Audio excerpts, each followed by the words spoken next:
खुलुमबाय बे समाव बडलेण्ड इंखं टेलिभिजननि स्टुडिय'आव आं मिथिका नार्जारी दिनै मोनाबिलिनि गाहाय रादाबफ्राव दङ।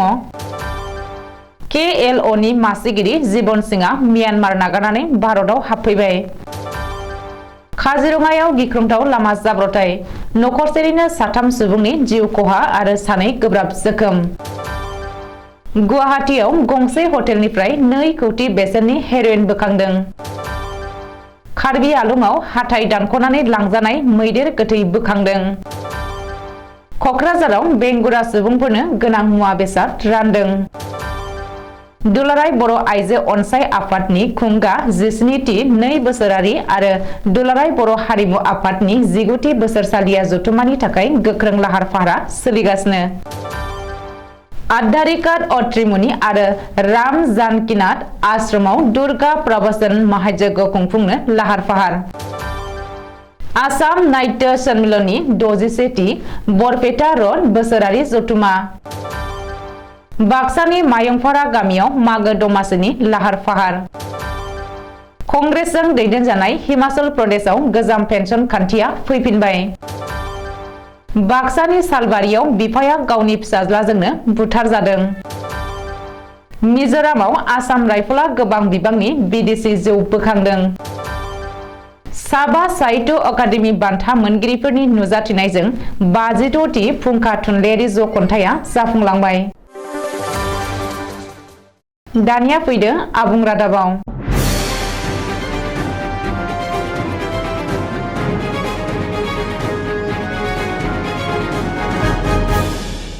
म्यानमार नागारनानै भारताव हाबफैबाय सोरखारजों होबथानानै दोनजानाय उदखारि आफाद कमतापुर लिबारेशन अर्गानाइजेशन सुंद'यै KLOनि मासिगिरि जीवन सिंह ख'सा। मिथिनो हानाय बायदिब्ला नसं हादर म्यानमारनिफ्राय अरुणाचल प्रदेशथिं भारताव हाबफैदों जीवन सिंहआ। जीवन सिंहजों लोगोसे आफादनि गोजौ थाखोनि गोबांसा दैदेनगिरिफोराबो दंफायो। जीवन सिंह आरो KLOनि दैदेनगिरिफोरा बे समाव आसाम राइफलनि जिम्मायाव दङ। अरुणाचल प्रदेशआव आसाम राइफलनि केम्पआव दङ जीवन सिंहआ। KLOनि गाहाय जीवन सिंहआ थांनाय बृहस्पतिबार खालिनो म्यानमाराव थानाय आफादनि गाहाय केम्पखौ नागारनानै भारत फारसे रावना होदोंमोन। मख'नो गोनांदि मिरु सोरखारा आलादा कमतापुर रायजो सोरजिनायनि फारसे नोजोरथाव बिथांखि लानायनि उनावनो गोजोन गोरोबथा खालामनो थाखाय जीवन सिंह आरो KLOनि दैदेनगिरिफ्रा हाग्रानिफ्राय ओंखारबोदों। रायजो नाङै मागो दमासिनि रंजाफुनाय समावनो काजिरङायाव गिख्रंथाव लामा जाब्रबथायजों नखरसेनिनो 3 सुबुंनि जिउ गोमादों आरो गुबुन 2आ गोब्राब जोखोम जादों। मिथिनो हानाय बायदिब्ला दिनै फुंबिलिनि 5:30 रिंगायाव काजिरङानि हाथिकुलिनि 37 नं राजा लामायाव खैला रोगानाय गंसे ट्राकआ मर्निं वाक खालामनाय नखरसेनिनो 5 सुबुंखौ हुख्रेमलांदों। बे जाथायाव नखरसेनिनो 3 सुबुङा जाथायसालियावनो जिउ गोमानायजों लोगोसे गुबुन 2आ गोब्राब जखम जायो। जिउ गोमानाय नखरसेनिनो सुबुंफोरखौ फारियै हाथिकुलिनि थागिरि सिकेन्दर खारमाकार, जगन्नाथ खारमाकार आरो इग्निस खारमाकार होननानै सिनायथिनो हादों। गुबुन फारसे बे गिख्रंथाव जाब्रबथायाव गोब्राब जोखोम जानाय मेघनाथ खारमाकार आरो बजरंगी खारमाकारमोनखौ गोब्राब हालोदाव बोखांनानै कहरा बेजा बैष्णव देहा फाहामसालियाव थिसननाय जायो होननानै मिथिनो हादों। रिपर्ट बायदिब्ला बे गिख्रंथाव लामा जाब्रबथाय जानायनि उनाव खैला रोगानाय ट्राकआबो दालांनि गाहायाव गलांनानै बेलथाय होयो। बेनि उनाव ट्राकनि ड्राइभार आरो हेन्डिमेना जाथायसालिनिफ्राय खारखोमा लाङो होननानै मिथिनो हादों। मख'नो गोनांदि रायजोनाङै मागो दमासिनि रंजाफुनाय समावनो मोनसे नखरनिनो 3 सुबुङा लामा जाब्रबथायाव जिउ गोमानायजों लोगोसे गुबुन 2आ गोब्राब जोखोम जानाय जाथाया नखरजों लोगोसे ओनसोलाव दुखुनि साया साग्लोबदों। गुवाहाटी नोगोरमानि गंसे हटेलनिफ्राय 2 कौटि बेसेननि हेर'इन बोखांदों। स्रोद सुलुंखौ बिथा खालामनानै गुवाहाटी पुलिसनि जइन्ट कमिशनार पार्थ साराथी महन्त आरो ADCP कल्याण पाठकनि दैदेननायाव दिसपुरनि बाराक लज मुंनि हटेलाव सिग्रोमनानै गोबां बिबांनि हेर'इन बोखांनो हादों आरो बेजों लोगोसे सासे ड्राग्स फालांगिरिखौबो हमनो हादों। रिपर्ट बायदिब्ला गुवाहाटी पुलिसआ बाराक लजनिफ्राय 22 पेकेट हेर'इन जब्द खालामदों। आरो बेनि बेसेना गोसोम बाजाराव खमैबो 2.4 कौटि रां जागोन होननानै पुलिसा आन्दाज खालामदों। कौटि रांनि हेर'इनजों लोगोसे हमनो हानाय ड्राग्स फालांगिरिफोरखौ मोहम्मद नूर होननानै सिनायथिदों। पुलिसा मिथिहोनाय बायदिब्ला मोहम्मद नूरा बे हेर'इनखौ मणिपुरनिफ्राय स्मागलिं खालामनानै लाबोदोंमोन आरो आसामनि गुबुन ओनसोलाव दैथायहरनो नाजादोंमोन। मोहम्मद नूरखौ पुलिसा जिम्मायाव लानानै नायबिजिरनो जागायदों आरो बांसिनै मिथिनो थाखाय जेरा खालामदों। कार्बि आलं जिल्लानि बैथालांसोआव हाथाइ दानख'नानै लांजानाय मासे मैदेरनि सह बोखांदों। बैथालांसोनि साखाथियाव थानाय हाग्रा ओनसोलाव दिनै बोखांनो हादों मैदेरनि सहखौ। रिपर्ट बायदिब्ला मैदेरनि खर'आव गुलि गावना गावथारनायनि रोखा सिन दङ। बेनि अनगायैबो मैदेरनि थाइनैबो हाथाइखौ दानख'नानै लांदों। जाउनाव बे मैदेरनि थैनायाव सुरां सिखारिफोरनि आखाइ थानाया रोखा फोरमान जादों। सुरां सिखारिफोरा साननैसो सिगाङावनो बे हाग्रानि मैदेरखौ गावथारनानै हाथाइखौ दानख'नानै लांदों होननानै हाग्रा बिफाना सन्देह खालामदों। बबेखानि बे जाथायनि सायाव नायबिजिरनाया सोलिगासिनो दङ। नाथाय बे जाथायजों लोब्बा थानाय सुरां सिखारिफोरनि बागै दासिमबो जेबो सुलुं मोनाखै। क'क्राझाराव बेंगुरा एबा देहायारि नोरजिया सुबुंफोरनो गोनां जानाय मुवा बेसाद रानदों। भारत सोरखारनि ससियेल जास्टिस एन्ड इम्पावारमेन्ट मन्त्रालयनि ADIP बिथांखिनि गेजेरजों ALI-MCO नि बानजायनायाव आरो क'क्राझार जिल्ला खुंथाया सामाजिक अधिकारिता सिविर्स हाबाफारिनि गेजेरजों बेंगुराफोरनो बे मुवा बेसादफोर राननाय जादों। मिथिनो हानाय बायदिब्ला बे हाबाफारियाव क'क्राझार जिल्लानि बेन्दोंआव थानाय माखासे बेंगुराफोरनो खबथाम साखानि साइकेल, हुइल चेयार आरो माखासे गोनां मुवा बेसादफोरखौ राननाय जायो। बबेखानि बे हाबाफारियाव BTC-नि मावफुं सोद्रोमा रनजित बसुमतारी, क'क्राझार सानजा बियाबनि MLA लरेन्स इस्लारि, क'क्राझार जिल्ला बेंगिरि डक्टर बर्नाली डेका आरो क'क्राझार जिल्ला ससियेल वेलफेयार बिफाननि मावख'गिरिफोरा बाहागो लायो। धेमाजि जिल्ला सिमेन्साफुरियाव थानाय SB बर' गोजौ फरायसालिनि गेलेग्रा फोथाराव दुलाराय बर' आइजो अनसाय आफादनि खुंगा 17थि 2 बोसोरारि जथुमा आरो दुलाराय बर' हारिमु आफादनि 19थि बोसोरसालिया जथुमा खुंनो गोख्रों लाहार फाहार खालामगासिनो।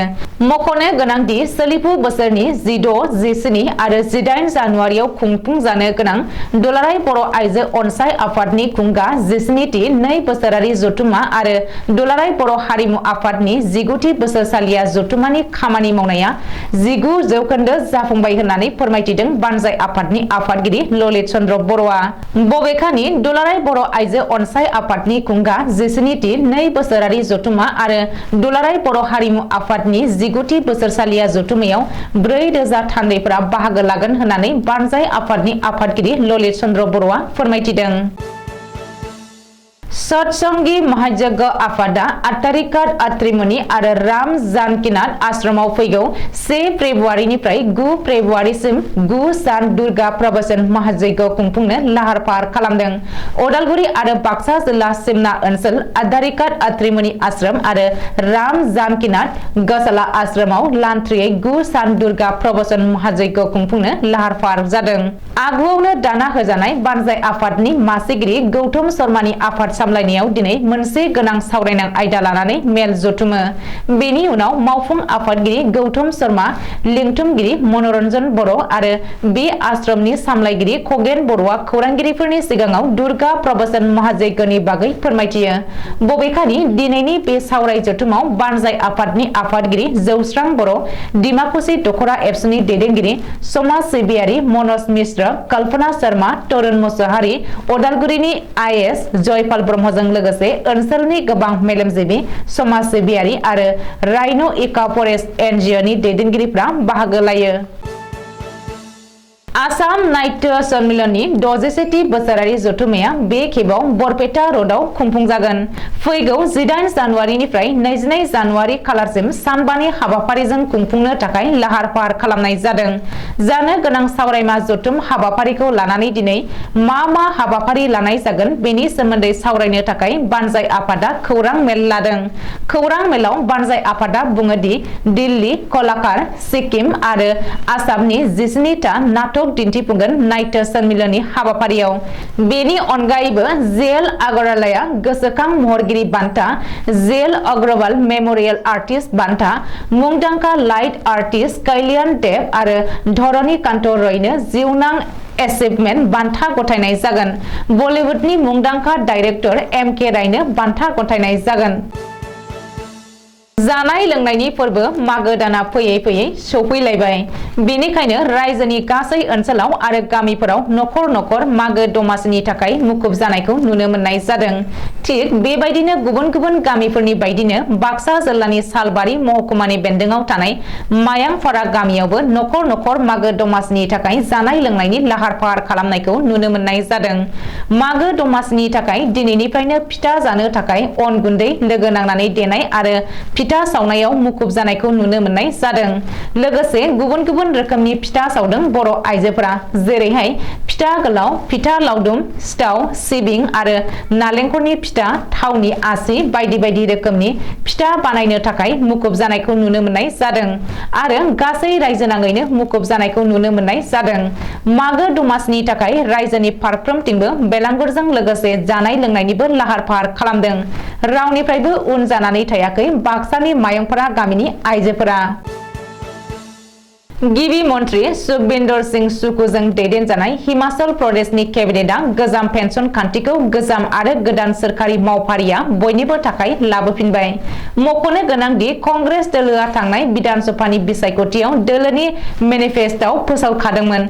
बेनिखायनो गिबि मन्त्रि सुखबिन्दर सिंह सुकुजों दैदेनजानाय हिमाचल प्रदेशनि मन्त्रि केबिनेटआ गिबि खेबावनो गोजाम पेन्सन खान्थिखौ लाबोफिनदों आरो गावसोरनि खोथा होनायखौ मावफुंनो हादों होननानै खौरांगिरिनि सिगाङाव फोरमायथिदों। सुलुङाव फोरमायनाय बायदिब्ला सिगांनि बायदिनो पेन्सन खान्थिखौ लाबोफिननायाव बेसेबां रांनि गोनांथि जागोन एबा रायजोआव आथिखालनि रांखान्थि बिथिङाव मा गोहोम गोग्लैगोन बेखौ मोजाङैनो गोथौवैनो नायबिजिरग्रोनाय जादोंमोन। सालबारिनि हस्तिनापुराव फिसाज्लानि आखायावनो जिउ खोमानाङो गावनि आंगो असे बिफाया। 45 बोसोर बैसोनि बिफा पाबि गयारिखौ रुवाजों देनानै बुथारो 22 बोसोर बैसोनि फिसाज्ला बिस्टि गयारिया। फोरमायनाय बायदिब्ला जाथाया हरनि समाव जादों। बिस्टि गयारिया केरालायाव हाजिरा बायदि खामानि मावनो दंहैयोमोन, नाथाय नखराव फैनाया बारा गोबाव जायाखैमोन। मा जाहोनाव फिसाज्लाया बिफाखौ बुथारखो बेखौ मिथिनो मोननाय जायाखै। दायो पाबि गयारिनि गोथै देहाखौ मसलपुरसिम पस्टमर्टेम खालामनो थाखाय लानानै थांबाय। दायो पुलिसआ जाथायनि सायाव दायनिगिरिखौ नायबिजिरनो थाखाय आखायाव लाबाय होननानै मिथिहोदों। मिजोरामनि चाम्पाइ जिल्लानि काटार गामियाव आयेन बेरेखायै गुबुन हादर एबा नसुं हादर म्यानमारनिफ्राय सिखावै लाबोखोमानाय जौ हमनो हादों आसाम राइफला। सेरशिबनि 23 सेक्टर आसाम राइफला गासै 11.99 लाख रांनि बार्मिज जौ हमनो हादों। आसाम राइफलनि हानजा फ्रन्टियार आइजिनि जोहै सिजारखौ हमनाय जादों होननानै सुलुङाव मिथिहोदों। मख'नो गोनांदि बेनि साननैसो सिगाङाव आसाम राइफला कास्टमजों लोगोसेयैनो जथायै गोबां बिबांनि बार्मिज सिगारेट हमनो हादोंमोन। आथिखालाव आयेन बेरेखायै मिजोरामनि सिमाजों गोबां स्मागलिं खालामनायफोरखौ नोजोराव गोग्लैदों। बाक्सा जिल्लानि सिमला पुलिस थानानि सिङाव थानाय दावथारायाव जोनोम मोननाय फुंखा थुनलाइयारि गौथुमनि 52थि फुंखा थुनलाइयारि जखन्थाइया दिनै 14 जानुवारि 2023 इं खालाराव सापागुरि कक्लाबारि गुदि बर' थुनलाइ आफादनि गाहाय मावख'आव मेहेरगोनाङै जानानै थाङो। मख'नो गोनांदि दिनैनि फुंखा थुनलाइयारि जखन्थाइखौ बानजायदोंमोन 2018 इं मायथाइयाव लाइमोन साहित्य अकादेमि बान्था मोनगिरि पुर्ण ब्रह्म बिथाङा। पुर्ण ब्रह्म बिथाङा गावनि गोदानै जानाय खन्थाइ बिजाब रिजार्भेशन मासियाव जिरायनानै दावबायलांनाय बायदि मुंनि खन्थाइ बिजाबखौ बेखेवो। बेखेवगिरि आलासि महरै हांख्रायनाय बायदियै नुजाथिदोंमोन 2022 इं मायथाइनि गथ' थुनलाइयाव साहित्य अकादेमि बान्था मोनगिरि देवबार रामसियारि बिथाङा।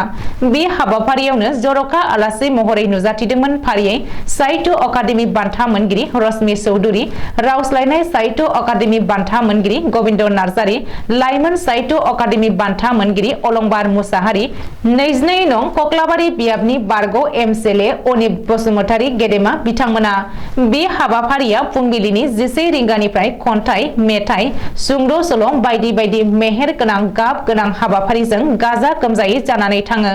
ज' खन्थाइयाव गोदान गोजाम गासै सा 75निबो बांसिन हालामनि लिरगिरिफ्रा बाहागो लानानै हाबाफारिखौ जोबोद मेहेर गोनाङै गाव गावनि थुनलाइ सोरजिफोरखौ फरायथियो। दिनै मोनाबिलिनि रादाबा एसेनोसै। गोजोन्थों।